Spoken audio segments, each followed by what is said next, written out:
Aegviidu kooli lasteaia Mesitaru maja rekonstrueerimistööd on nüüd lõppenud ja maja on taas avatud uutele ja vanadele lastele. Lasteaed avati pidulikult lindi läbilõikamise tseremooniaga, mille järel said külastajad majaga tutvuda, mis on tänaseks läbinud põhjaliku remondi, et pakkuda Aegviidu piirkonna lastele veelgi paremat õpi- ja mängukeskkonda.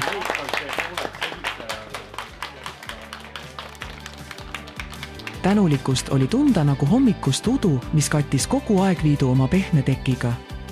Iga sõnavõtus jagati oma rõõmu ja oldi uhked saavutuse üle ja eriti need, kes puutusid otseselt kokku väärika maja rekonstrueerimisega, mis oli täis ootamatusi ja üllatusi ehitajatele.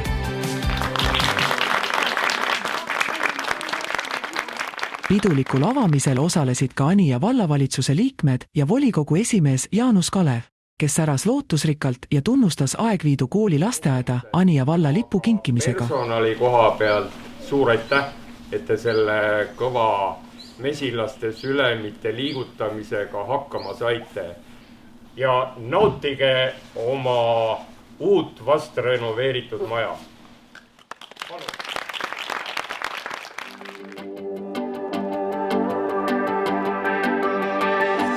Anija vallavanem Riivo Noor jagas peale tänuliku kõnet kingitusi, millega tunnustas ehituse eest vastutajaid, kelle panuseta poleks seda ilusat päeva, kus saame ühiselt rõõmustada lasteaia uuendatud maja avamisel.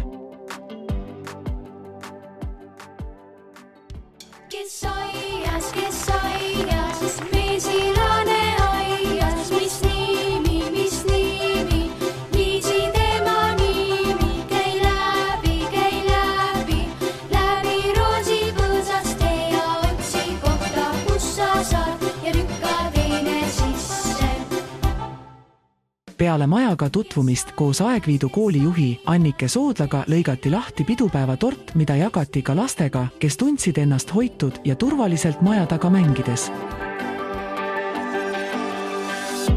Selline oli siis 3. september Aegviidus aastal 2024, mille kajastas Valgusmeedia, kes toodab kogukondlikke uudislugusid ja saadab oma poolsed parimad soovid toredale lasteaia perele, kelle külalislahkus jääb kauaks meelde.